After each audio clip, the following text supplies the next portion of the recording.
too early, never too late to recharge and hydrate. Get your daily dose the right way. Grab a Oasis, now why wait? The greatest, the safest, Oasis for sure. Oasis, it's purer than pure.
Assalamu alaikum and good evening, my dear viewers. Welcome once again to another edition of your favorite tech program right here on IBN Techno Live. I am your host, Dr. Shahanshah Ali Qasim, and we are streaming live as well on Facebook, we are on YouTube, and we are on tegotv.com.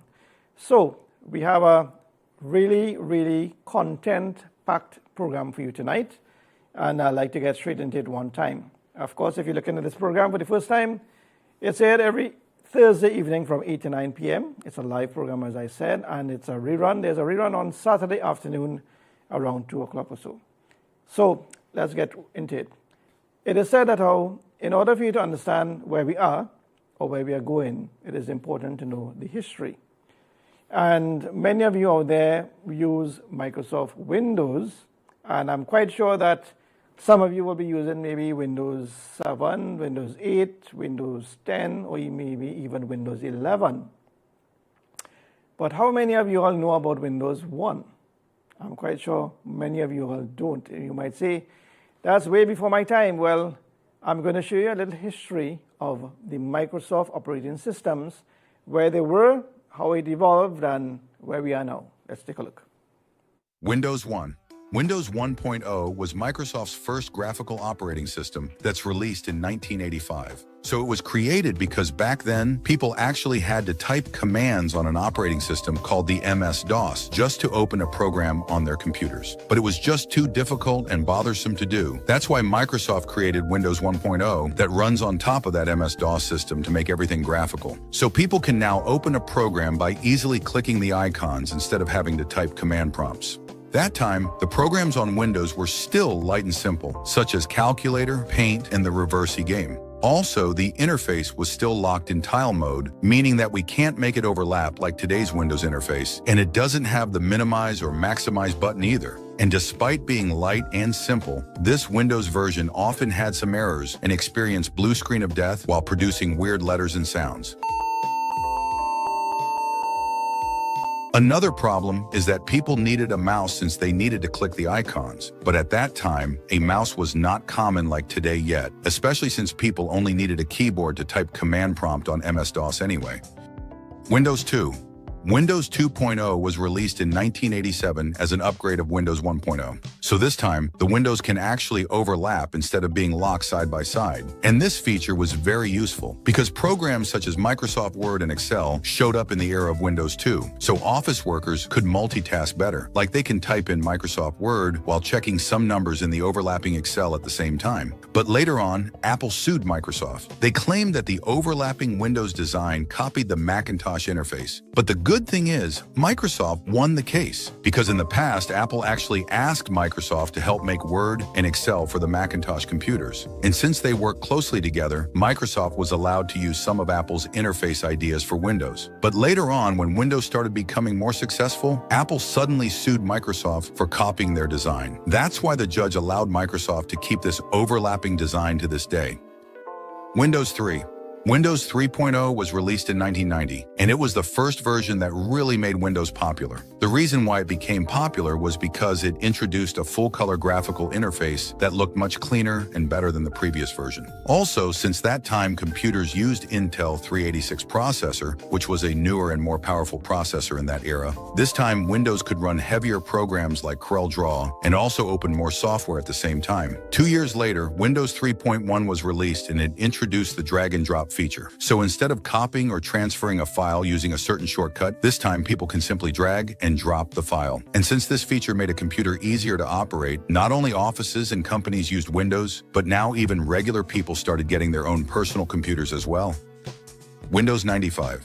Windows 95 was released in 1995 and considered to be the first Windows with modern features. So even though it looked pretty much the same in terms of logo as the previous version, Windows 95 was so different because it had a much cleaner interface and introduced the Start menu in Taskbar, where you could access all your programs in one place. Another great feature is that Windows 95 already has a plug-and-play feature, meaning that if you plug in a device like a printer, your computer will automatically recognize it, so you can use it immediately. This might sound normal today, but before Windows 95, people had to manually install a specific driver before they could use the device. Oh yeah, Windows 95 also came with Internet Explorer, which introduced people to the internet era. But that time it was unstable and often crashed, so people didn't really use it.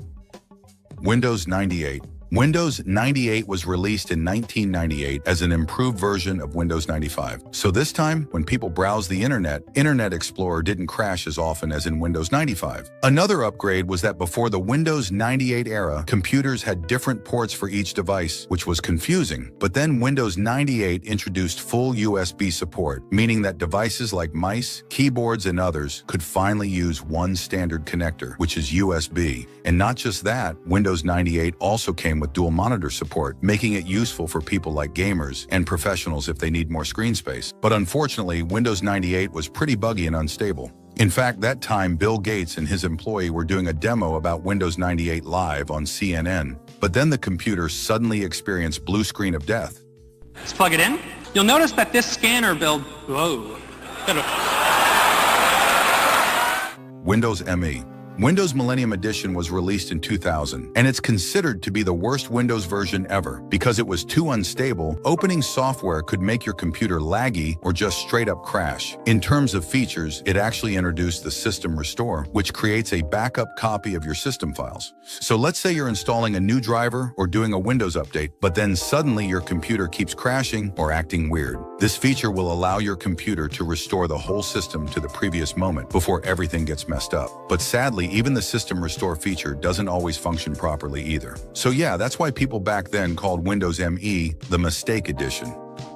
Windows XP. Windows XP was released in 2001, and it's considered to be one of the best Windows versions ever. And if we see the interface, it looks more modern than the previous versions and similar to how Windows looks today. This is because Windows XP was already using the Windows NT system, while the older Windows versions still use the MS-DOS system. Other than appearance, Windows XP also had a faster startup time than the previous versions and better hardware detection. So when you plug in something, it has fewer crashes and errors than in Windows 98 or Windows Millennium Edition. Oh yeah, Windows XP also introduced built-in CD burning that made transferring and sharing files a lot more convenient. This feature was great because CDs were the most popular type of storage at that time. Windows Vista. Windows Vista was released in 2007 as the successor of Windows XP. It introduced the Aero interface, which added transparent windows, called the Aero Glass, and a 3D animation when switching between windows called Aero Flip, which is basically to give Windows an aesthetic look. Vista also added a security feature called the User Account Control, or UAC, which is useful to prevent malware that's disguised as a software from infecting or making changes to your computer. However, both of these upgrades were actually also the problems themselves, because that aesthetic Aero interface was too heavy to run on Windows Vista. It consumed too many resources, so it made your computer laggy. Also, the UAC appeared too often because this feature will keep asking for permission before a program makes a system change. That's why it became annoying. Windows 7. Windows 7 was released in 2009, and it's also considered to be one of the best versions of Windows. In terms of appearance, it took the good parts from Windows Vista, like the Aero interface, but without the lag and performance issues. Windows 7 also has a search bar that instantly finds apps, settings, and documents in case you forgot the exact location of your file. Oh yeah, it has a smart feature called Snap that lets users drag a window to the side of the screen to automatically resize it to half, which is perfect for comparing files or writing while reading something else. So yeah, with all those features and no major issues, Windows 7 actually became the most used operating system in its era. Windows 8. Windows 8 was launched in 2012, and it was one of Microsoft's worst Windows versions ever. But it's not because it's laggy or keeps crashing like Windows Millennium Edition or Windows Vista, but it's because Microsoft removed the classic Start menu and replaced it with a Start screen filled with live tiles that showed things like weather and calendar. This might be good for tablets since this interface makes it touch-friendly, but since most people use laptop and desktop computers with a mouse and keyboard, of course it felt completely awkward because we need to scroll horizontally to the right side to see the other software. Since people were so upset due to Windows 8 being strange and different, Microsoft finally released Windows 8.1 a year later, which brought back the Start button and other stuff. Windows 10. Windows 10 was released in 2015, and Microsoft said it would be the last version of Windows that just keeps getting continuous updates. But in reality, Windows 10 has officially reached its end of support in October 2025, which is weird. Anyway, when it first came out, Windows 10 felt like a mix between Windows 7 and 8. It brought back the normal Start menu, but kept some of the modern tile design. It also introduced virtual desktops, letting users separate their workspaces. Also, it has a task view that can review all open apps and switch between them easily. However, Windows 10 still had some really annoying problems too, like forcing your computer to restart at random times or doing random Windows updates, and sometimes the percentage would get stuck while your screen stayed blue. It even became a meme because of that. Windows 11. Windows 11 came out in 2021 and replaced Windows 10 as the new version of Windows. In terms of visuals, it looks similar. The difference is the centered Start menu in Windows 11. Another difference is Windows 11 has a multitasking feature like Snap Layouts, so a layout option will show up when the cursor is hovering over the Maximize button. This can be useful when making a PowerPoint presentation or writing a document while looking for some reference. Another useful multitasking upgrade was the new tab feature in File Explorer, which made it easier to organize and move a lot of files without opening multiple windows. But honestly, there's nothing really special or different with Windows 11 compared to Windows 10. In fact, last year in 2024, Windows 10 was still the most used Windows version anyway. Oh, by the way, I also made other cool videos too, so don't forget. Right, so you just saw there a little history of the Windows operating systems, and I'm quite sure some of you all would have jumped on the bandwagon at some point. I remembered when I started to use computers way back when, it was now Windows 2. And when I started to sell computers, the first computer I sold with operating system was Windows 3.11. And that's a way back when. So that's give an idea in terms of how long technology has been around and how much it has evolved. Now, I'm quite sure that most of you would have heard of Google. If you didn't hear about Google, you would have heard of it at least on this program. And many of you use Google as a search engine, maybe to send and receive emails, for example, your Gmail account. But did you know that Google, as a company, has other features in their software platforms? If you didn't know, I'm going to show you now. Let's take a look. Google Search. It began as a research project by two Stanford students and originally called Backrub. The idea was simple but powerful. rank web pages not just by keywords, but by how many other pages link to them. That ranking system, called PageRank, changed how people found information forever. Today, Google Search processes over 8 billion queries every single day. It understands natural language, predicts what you're typing, and often answers your question before you even finish asking it. Behind every search result is an algorithm that considers hundreds of signals: your location, your search history, the freshness of content, and much more. It's no longer just a list of blue links. It's a live, intelligent answer engine. Google Maps. Launched in 2005, it started as a simple mapping tool and grew into something far more layered. Today, it gives you real-time traffic, street-level imagery through Street View, indoor maps of airports and malls, live business hours, and even crowdsource road updates through its integration with Waze-style data. For billions of people, especially in cities with complex transit systems, Google Maps is the first thing they open when stepping outside. It also powers navigation inside countless third-party apps. The data it holds about how the world moves and where people go is staggering in its depth. Gmail. Google launched it on April 1, 2004, and most people thought it was a joke, offering 1 full gigabyte of storage at a time when other email services gave you a few megabytes. It wasn't a joke. Gmail redefined email with its threaded conversations, powerful search, and clean interface. Over time, it added Smart Reply, Smart Compose, spam filtering powered by machine learning, and deep integration with Google Calendar and Meet. It now has over 1.8 billion active users. The way Gmail quietly learns from your behavior, suggesting replies, filtering promotions, and flagging important messages, makes it feel less like a mailbox and more like a personal assistant. Google Chrome. Released in 2008, Chrome entered a market dominated by Internet Explorer and Firefox and quickly overtook both. Its V8 JavaScript engine made websites run noticeably faster.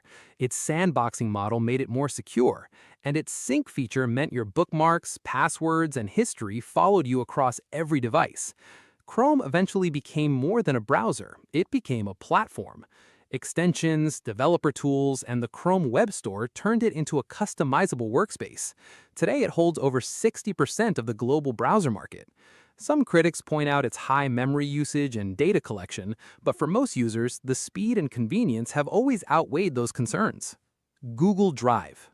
Before Drive launched in 2012, people emailed files to themselves or carried USB drives. Google Drive changed that by giving everyone 15 gigabytes of free cloud storage and the ability to access files from any device. But storage was just part of it. Drive brought with it Docs, Sheets, and Slides, a full productivity suite that worked entirely in the browser and allowed multiple people to edit the same file at the same time. That real-time collaboration feature was genuinely new for most users. It made group projects, remote work, and shared planning significantly easier. Drive essentially moved the hard drive from your desk to the internet. Google Translate. It launched in 2006, and in its early days, it worked through a statistical approach, finding patterns across millions of translated documents. The results were often awkward. Then, in 2016, Google switched to a neural machine translation system, and the quality jumped dramatically.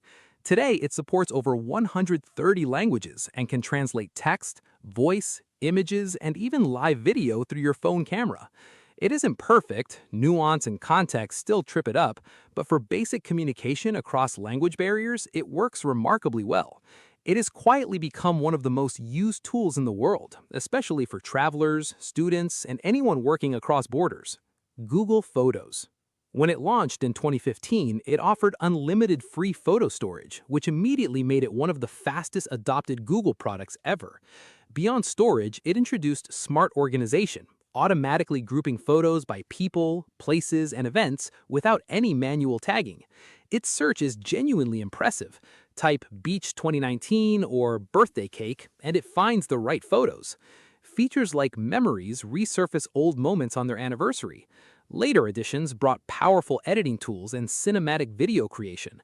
Google ended free unlimited storage in 2021, but the product remains deeply embedded in how people store and revisit their personal histories. Google Meet. Originally launched as Google Hangouts Meet in 2017 for business users, it became widely known during the 2020 pandemic when video calling suddenly became essential for work, school, and staying in touch.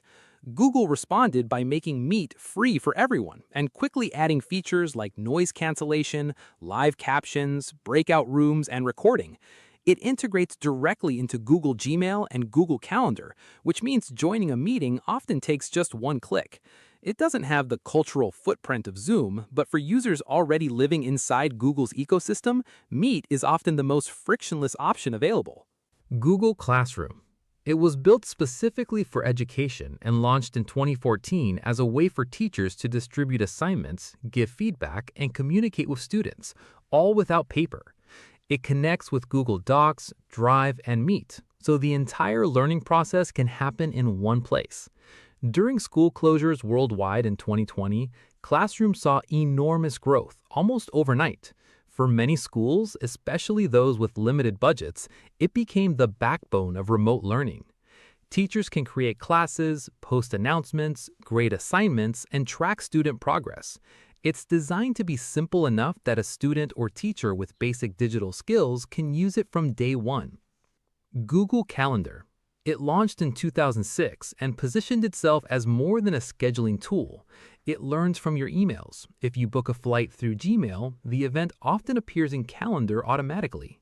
It supports multiple calendars layered together, so you can view your personal life, work schedule, and shared team calendar simultaneously. Inviting others to events and seeing their availability before scheduling became a standard workflow for millions of office workers. The integration with Meet means every meeting invite can come with a video call link already attached. It's the kind of product that quietly organizes the rhythm of daily life without drawing much attention to itself. Google Assistant.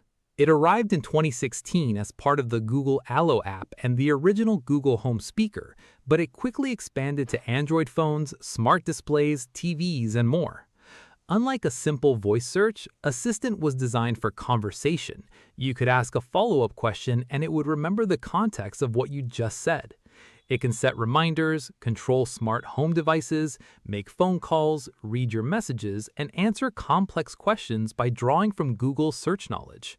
Over time, competing assistants from Apple and Amazon have narrowed the gap, but Google Assistant still benefits from being deeply connected to Google's broader data ecosystem. Google Pay. It evolved from earlier versions called Google Wallet and Android Pay, finally consolidating under the Google Pay name in 2018. The core idea is letting you pay for things using your phone instead of a physical card. In stores, it uses NFC technology to complete payments with a tap. Online, it autofills your card details with a single click. In some countries, it also supports peer-to-peer transfers, letting you send money to friends and family instantly. The level of adoption varies widely by country. In India, for example, Google Pay became one of the dominant payment apps. In others, it competes heavily with Apple Pay and local banking apps. Google Earth. It started as a product called Earth Viewer, built by a company named Keyhole, which Google acquired in 2004. What it does sounds almost magical. It lets you fly anywhere on the planet using satellite imagery and see it from above, or in many places, from street level. Over the years, it added 3D buildings, historical imagery, ocean floor data, and even views of the moon and Mars. Google Earth has been used by scientists, journalists, urban planners, and educators. It made geographic information accessible to ordinary people who had never worked with maps professionally. There's something quietly profound about being able to see your childhood home from space with a few keystrokes. Google News. It was built almost by accident. After the September 11th attacks in 2001, a Google engineer named Krishna Bharat created a tool to help him track news coverage across different sources simultaneously. That tool became Google News. It aggregates headlines from thousands of publishers worldwide and organizes them by topic, region, and relevance. It doesn't produce original journalism. It surfaces what others have written. Publishers have had complicated feelings about it for years, since it drives enormous traffic to their sites, but also lets readers consume headlines without clicking through. Despite that tension, Google News remains one of the most widely used news aggregation services in the world. Google Workspace. It used to be called G Suite and before that, Google Apps. The name changed in 2020 to reflect a shift in how Google wanted to position it, not just as a collection of apps, but as an integrated environment for how modern teams work. Workspace bundles Gmail, Drive, Docs, Slides, Meet, Calendar, and more under a single subscription aimed at businesses, schools, and organizations. The tighter integration between apps is the main value. A comment in a doc can notify a teammate through chat. A Meet call can be recorded directly to Drive. For teams that live in Google's ecosystem, Workspace removes a lot of the friction that comes from switching between disconnected tools. So you see how many different Google platform applications there is. I'm quite sure that some of them might sound new to you. How many of those that you use right now? That is something that is very interesting. Now, when we think of the internet, well, we know it's websites, and we know about sending email, and we know about communication, and we know about looking for something online. But you ever thought about how exactly does the internet work? Or what makes it, if you want to call it, function altogether? Is there a secret life in the internet? Well, our next clip will actually address that particular concern. Let's take a look. Hidden beneath every click beyond the glowing screen lies a world of silent activity, a complex ecosystem where code, servers, and browsers interact in perfect synchrony. This is the secret life of websites. In this short expedition, we'll follow your browser's journey through digital wilderness, decoding how a simple URL triggers a chain of technological behavior, from the domain lookup to the final rendering. Each moment is part of a grand, invisible performance. Every second, billions of devices reach across the globe, summoning websites from distant servers with astonishing precision. But how? Let's observe what really unfolds the moment you type in a web address. Our journey begins with the browser, acting much like a curious creature sniffing out a trail.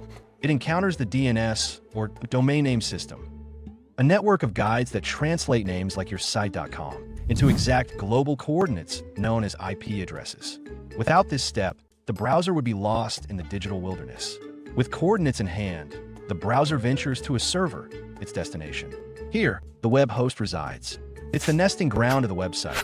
Files, databases, scripts, all stored, secured, and waiting to be delivered. The browser makes its request.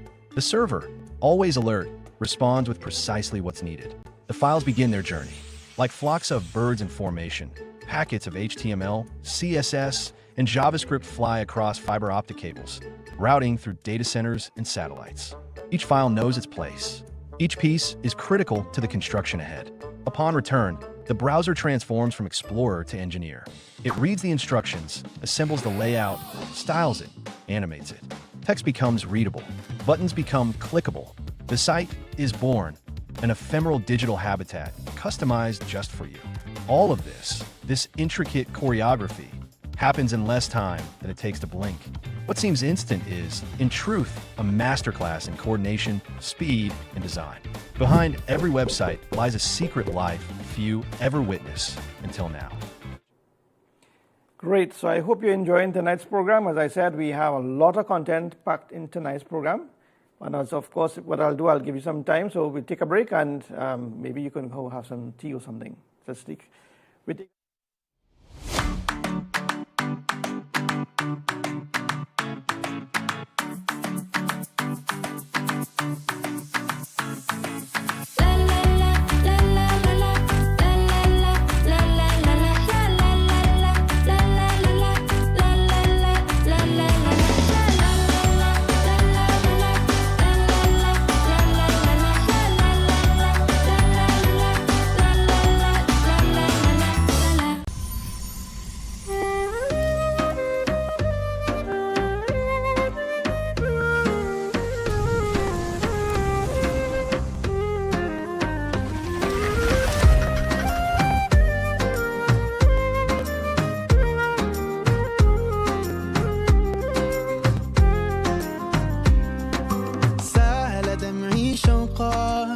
يا حبيبي إليك فاض قلبي عشقا الصلاة عليك. طارت روحي حبا في المنام إليك، رام كل قربا سيدي لبيك. قلبي في المدينة وجد السكينة، قال يا نبينا السلام عليك. Mega month and deals now on at Passad's The Food King. Stock up and save big on Katari Tomato Ketchup 750 ml. Get 4 packs for only $20. Clorox Bleach 2 liters now $20. Coca-Cola 591 ml. Get 5 bottles for only $20. Fresh Harvest Peas and Carrots. Get 4 tins for only $20. Green Butterfly Evaporated Milk 250 ml. Get 3 packs for $20. Golden Brand Margarine. Get 4 sticks for only $20. Cold Soft Drink 2 liters. Get 3 bottles for only $20. Cataly Pasta Cuts. Get 5 packs for just $20. Matuk's Peanut Butter 250 grams. 2 tubs now $20. Don't miss these mega month-end deals at Passad's The Food King. Sale end August 5th, 2026 or while stocks last. Passad, quality value, that's our way. The real Passad's, we're here to stay. The Food King Passad's. Never too early, never too late to recharge and hydrate. Get your daily dose the right way. Grab a Oasis, now why wait? Never too early, never too late to recharge and hydrate. Get your daily dose the right way. Grab a Oasis, now why wait? The greatest, the safest Oasis for sure. Oasis, it's purer than pure. Welcome back once again to Techno right here on IBN. I am your host, Dr. Shahansha Ali Qasim, and tonight's program we have content for you. So let's take a dive into it one time. So when we talk about computers and we talk about interfacing with different devices, when we talk about the internet and connecting with other computers worldwide or in an office or in a school environment, what does that mean? It means that there's some type of networking that is being taken place. But did you know that there are terminologies that is used in the networking realm, if you want to call it that? Well, I'm going to introduce you now to some of the networking terms, and hopefully you can understand what is mentioned and what it refers to. Let's take a look. You use the internet every single day. You stream videos, send messages, browse websites, join calls. But if someone asked you right now what DNS actually does, or why your router and modem are 2 different things, most people would go completely blank. And that's not a personal failure. Nobody sat you down and explained how any of this works. You were just handed a Wi-Fi password at some point and expected to figure out the rest. So today, we're fixing that. Every major networking term broken down into simple parts starting from the very beginning. IP address. Every device connected to the internet has an IP address. Your phone, your laptop, your smart TV, even your printer that you've used exactly twice. IP stands for Internet Protocol, and the address is basically a unique number assigned to your device so that data knows where to go and where to come from. Think of it like a home address. If someone wants to send you a letter, they need your street and house number. If a website wants to send you a video, it needs your IP address. There are 2 versions in use today. IPv4, which looks like 4 numbers separated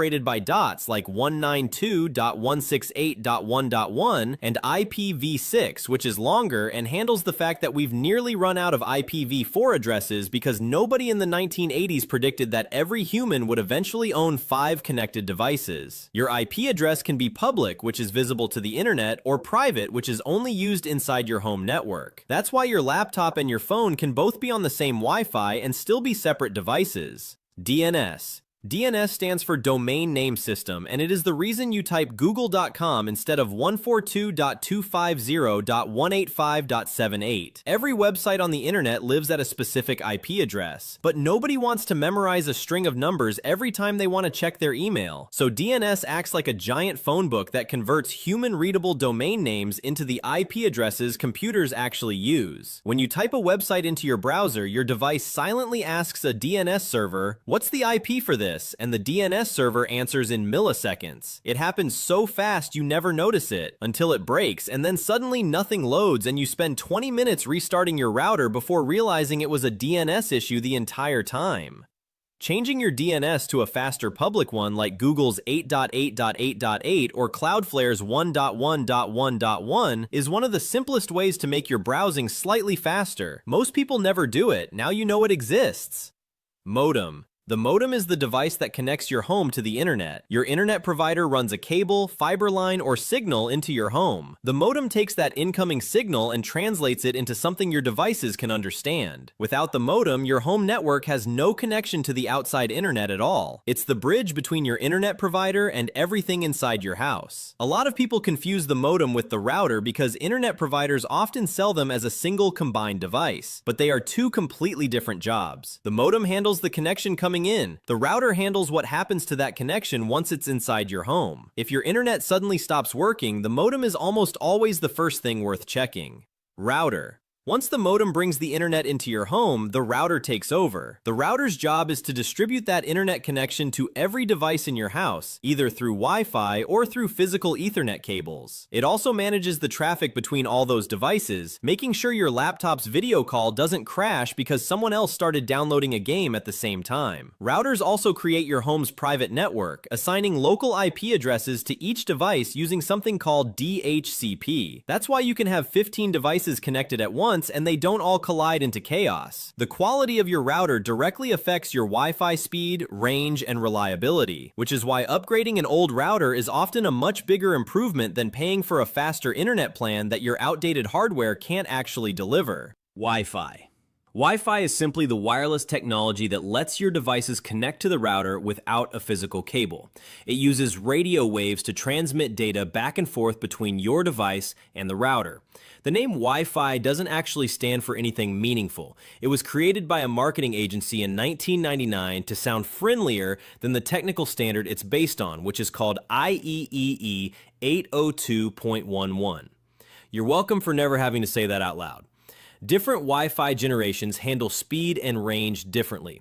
Wi-Fi 5 is still common in most homes, while Wi-Fi 6 and Wi-Fi 6E are faster, handle more devices at once, and deal better with interference. The two frequency bands, 2.4 GHz and 5 GHz, are the reason your router sometimes shows two different network names. The 2.4 GHz band has better range but slower speeds. The 5 GHz band is faster but doesn't travel as far through walls.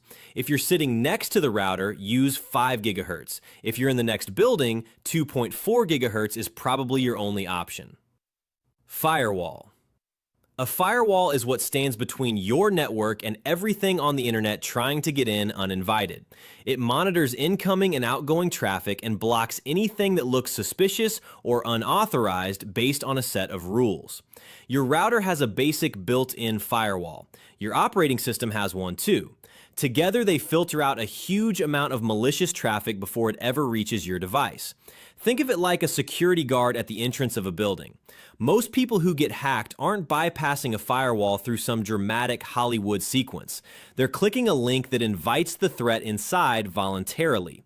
A firewall only works on traffic it can see coming through the door, not the stuff you let walk in yourself. VPN. VPN stands for Virtual Private Network.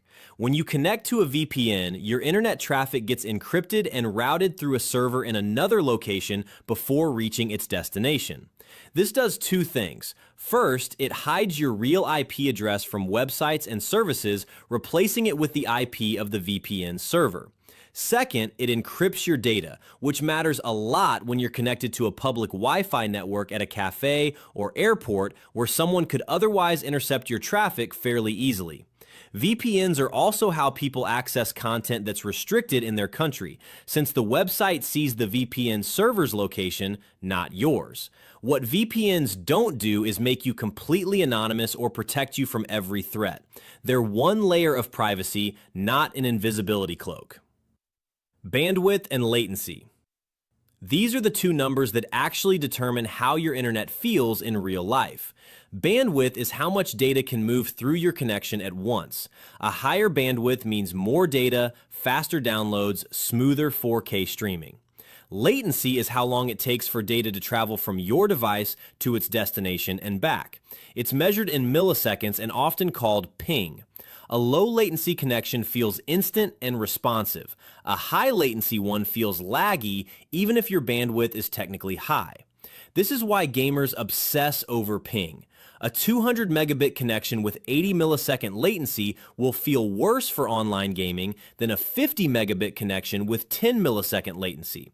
Speed and responsiveness are different things, and most internet providers only advertise the one that sounds more impressive. And that's every major networking term explained.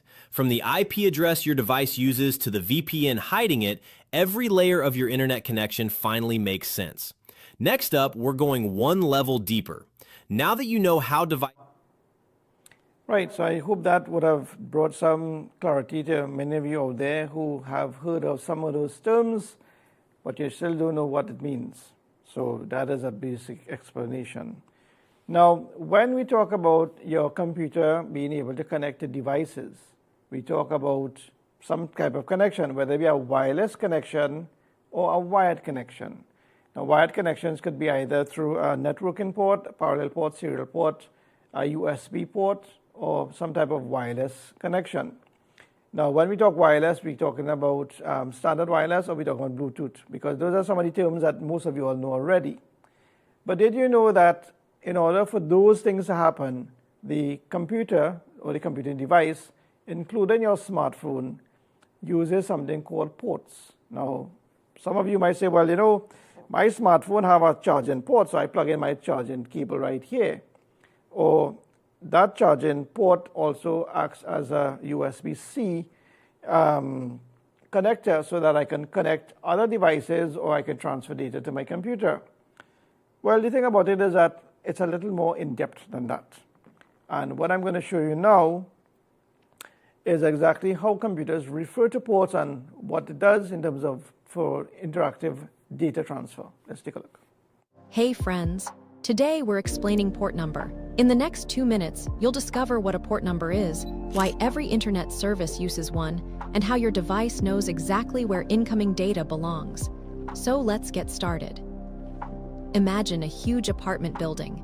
Every resident shares the same street address, but each apartment has its own number, without apartment numbers. The delivery person wouldn't know which door to knock on. Your computer works in a very similar way, so when data arrives at your device, how does it know whether it belongs to your web browser, your email app, or an online game? The answer is port numbers. A port number is a number that tells your device which application or service should receive incoming data. Think of your IP address as the address of your house. It gets the data to the correct device, but once the data reaches that device, the port number tells it exactly which app should receive it. For example, when you visit a website, your browser usually communicates through port 80 for HTTP or port 443. If you're sending an email, a different port is used. If you're playing an online game, it may use another port entirely. That way, different applications can all use the internet at the same time without getting each other's data. Here's an easy way to picture it. Imagine a hotel. The hotel's street address gets you to the right building, but the room number tells you exactly where to deliver the package. An IP address is like the hotel address. A port number is like the room number. You need both to reach the correct destination. And here's something interesting. Your computer has 65,535 possible port numbers available. That allows thousands of different network connections and applications to work at the same time without interfering with one another. Before you go, here's what to remember. An IP address identifies the device. A port number identifies the application or service on that device. Together, they make sure data reaches exactly where it's supposed to go. And that's port number, explained in just 2 minutes. Excellent. So let's take a little shift now with regards to technology. We spoke about computer technology, but what about something that is applicable to almost everyone out there? I'm quite sure most of you have a smartphone, and we call them handheld devices. But a couple of years ago, maybe it's about 15, 20 years ago. So in the early 2000, around that time, 2001, 2002, 2003, around that time, smartphones was now being introduced into the public domain. And some people would have seen, when you have a smartphone, that would have seemed as though that's an elite person, or someone, they only the rich people or the executive person could afford a mobile phone. But now, almost anybody and everybody have a smartphone, to the point whereby some people just have the phone everywhere you go, from the minute you go to sleep to the minute you wake up, to the side of your bed, to the inside of your car. Sometimes some people take it with them in the shower. But the thing about it now is that, what if I tell you that smartphones could become, or handheld smartphone could become one of the items that we think of, it's like a CD, which would have been the way to store data. How often does someone use a CD today? How often does someone use a DVD player today? Well, smartphones are today's DVD player.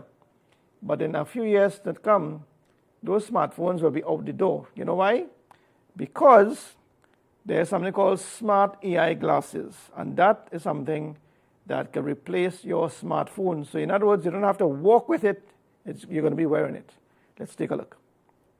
What if the smartphone in your pocket is about to become obsolete? In 2026, a new generation of AI smart glasses can translate languages in real time, navigate your world, capture videos hands-free, and even act as a personal AI assistant right in front of your eyes. Today, we're counting down 20 incredible AI smart glasses that look like they came straight from the future. Some of these are so advanced, you might never want to pull out your phone again. Let's jump right into the list. ROG X-Real R1. ROG X-Real R1 takes smart glasses to a whole new level, especially for gamers and tech enthusiasts. Imagine carrying a massive virtual display wherever you go and enjoying smooth, ultra-responsive visuals without a bulky monitor. With a lightweight design, a stunning micro OLED display, and an incredible 240 Hz refresh rate, these glasses are built for immersive gaming and entertainment. They also feature premium audio, advanced tracking, and adjustable dimming for a more comfortable viewing experience.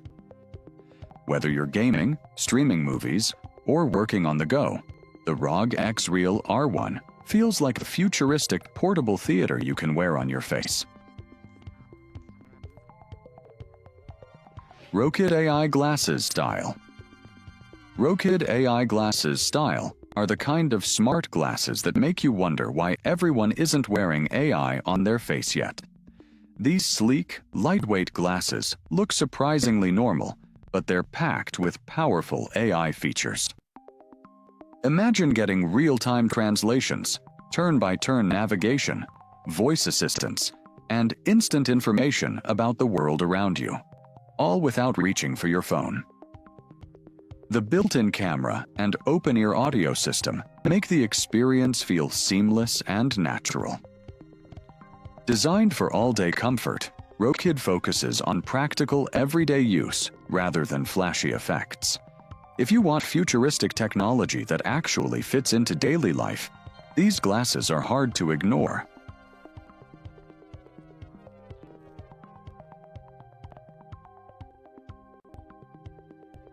Eden Lux Irie. Eden Lux Irie takes a completely different approach to smart glasses, and that's what makes it so fascinating. Instead of focusing on entertainment or flashy AR effects, these glasses are designed to help protect and improve your vision. Using advanced lens technology and AI-powered visual training, Eden Lux aims to reduce eye strain caused by hours of screen time. The lightweight design makes them comfortable enough for everyday wear, while the companion app helps track your progress and eye health habits. In a world where we spend more time staring at screens than ever before, Eden Lux Irie feels less like a gadget and more like a futuristic wellness device.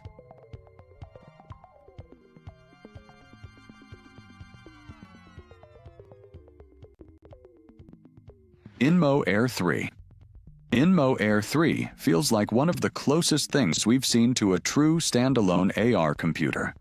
Unlike many smart glasses that rely heavily on a smartphone, these glasses are designed to handle a lot of tasks on their own. You can access real-time translations, navigation, AI assistance, notifications, and media directly from the glasses, creating a futuristic, hands-free experience. The advanced display technology overlays useful information right into your field of view, making everyday tasks feel effortless. Combined with a lightweight design and powerful AR capabilities, the InMo Air 3 gives us a glimpse of a future where wearable computers could replace traditional screens altogether.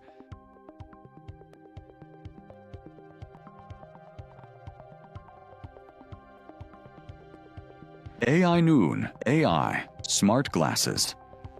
AI Noon AI smart glasses are proof that powerful AI technology is becoming more accessible than ever. These smart glasses combine a sleek, lightweight design with features that feel straight out of the future. Imagine translating conversations in real time, getting instant navigation help, recognizing objects around you, and capturing hands-free photos or videos, all from a pair of everyday-looking glasses. The built-in AI assistant is always ready to answer questions and help with daily tasks, making your life easier without constantly checking your phone.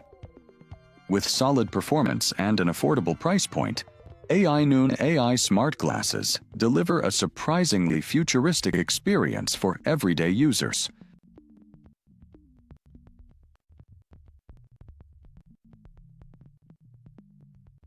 EverySight Maverick. EverySight Maverick is built for people who want technology to keep up with an active lifestyle. Whether you're cycling, running, hiking, or exploring new places, these smart glasses put important information right in front of your eyes without distracting you from the road ahead. Real-time navigation, fitness tracking, performance stats, and AR overlays. Create a heads-up display that feels like something from a futuristic sports movie. The lightweight design keeps them comfortable during long sessions, while the advanced display remains easy to see in different environments. If you're looking for smart glasses that blend fitness, adventure, and cutting-edge technology, EverySight Maverick is definitely worth watching. Pickle One. Pickle One might be one of the most futuristic and controversial smart glasses on this entire list.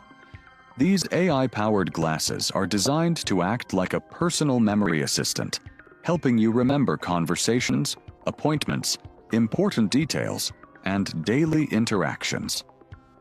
Imagine having an AI that not only sees what you see, but also understands context and provides useful suggestions throughout the day.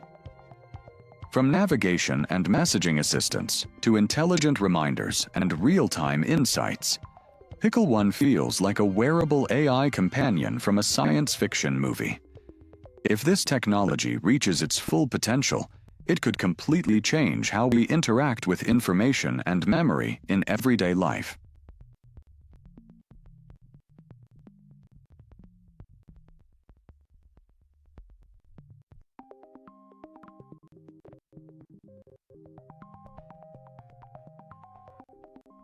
Meta Ray-Ban Display. Meta Ray-Ban Display isn't just another pair of smart glasses. It feels like the first real glimpse of the future. Imagine checking directions, reading notifications, translating conversations, and getting AI-powered answers without ever pulling out your phone. That's exactly what these glasses are built to do. With a sleek Ray-Ban design, a built-in display, a 12-megapixel camera, and powerful Meta AI integration, everything happens right in your field of view. The gesture-controlled neural band makes interactions feel almost magical. If smart glasses are going mainstream in 2026, the Meta Ray-Ban display could be the device leading the revolution. Qwen Glasses. Quen glasses might be one of the biggest surprises in the AI wearable world. Developed with powerful AI technology at their core, these smart glasses do much more than display information. They can translate conversations in real time, recognize objects around you, answer questions, and even capture photos and videos completely hands-free. What makes them especially impressive is how naturally the AI assistant integrates into everyday life, almost like having ChatGPT built into your glasses. With a lightweight design, all-day comfort, and advanced AI features, Quen glasses are proving that the future of personal assistance may be sitting right on your face. Even Reality's G2 proves that smart glasses don't have to look futuristic to feel futuristic. At first glance, they look like a normal pair of stylish glasses, but hidden inside is powerful AI technology designed for everyday life. The Lightweight Design Projects. Notifications, translations, reminders, and useful information directly into your field of view without distracting you from the real world. What makes the G2 stand out is its clean, camera-free approach, giving users a more private and professional experience. With impressive battery life and a sleek minimalist design, these glasses feel less like a gadget and more like a natural extension of your daily routine.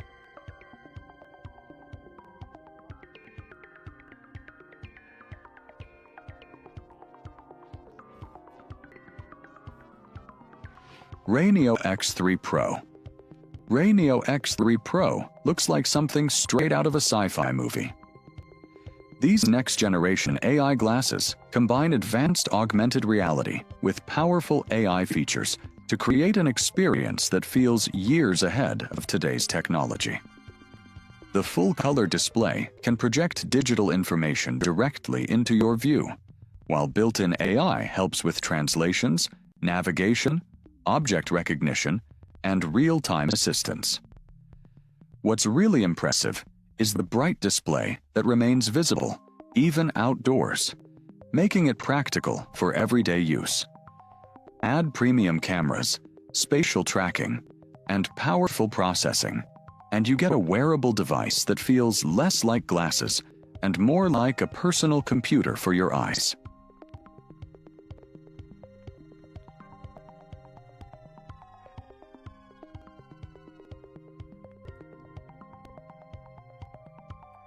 VitureBeast.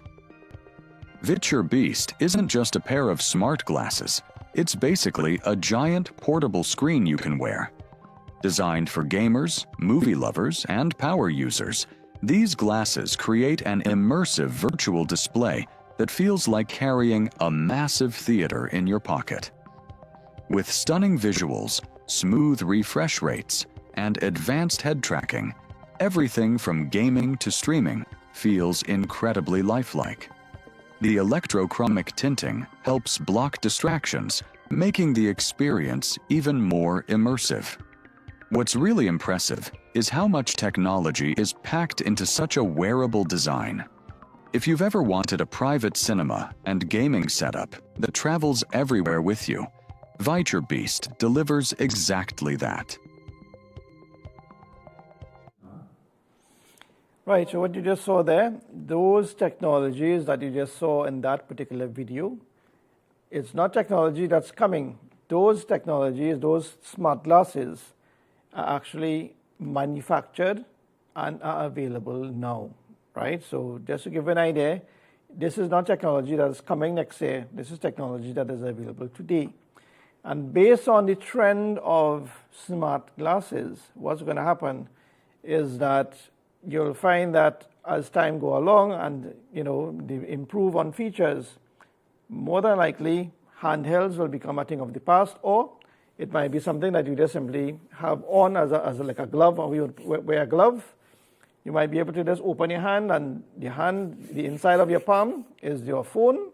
There's a wrist band that you might be wearing that project into the palm, and basically you communicate by simply moving your fingers, or maybe even doing gestures, something that we would have done a couple of years ago in our program on Techno. So until I see you guys next week, right here on IBN from 8 to 9 p.m., I have been your host, Shahan Shali Kasim. Thanking you very much for having me in your homes and your living rooms and sharing your spaces. Until we see you again next week, Assalamu alaikum wa rahmatullahi wa barakatuh. May the peace and blessings of God Almighty be with you and your families.